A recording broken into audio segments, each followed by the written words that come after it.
Somali জলদস্যুদের হাত থেকে মুক্ত জাহাজ এমভি আবদুল্লাহ কুতুবদিয়ায় নোঙর করেছে।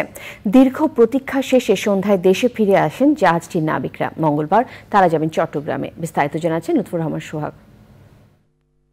গেল মার্চে উদ্বেগ ছড়িয়ে গণমাধ্যমের খবর হয়েছিল এমভি আবদুল্লাহ মোজাম্বিক থেকে কয়লা নিয়ে দুবাই যাওয়ার পথে জাহাজটি সোমালিয়া উপকূলে জলদস্যুদের নিয়ন্ত্রণে চলে যায়। জিম্মি হন ২৩ নাবিক। জলদস্যুদের সাথে আলোচনা ও অর্থ পরিশোধের পর গত ১৩ এপ্রিল তারা জাহাজ ছেড়ে চলে যায়।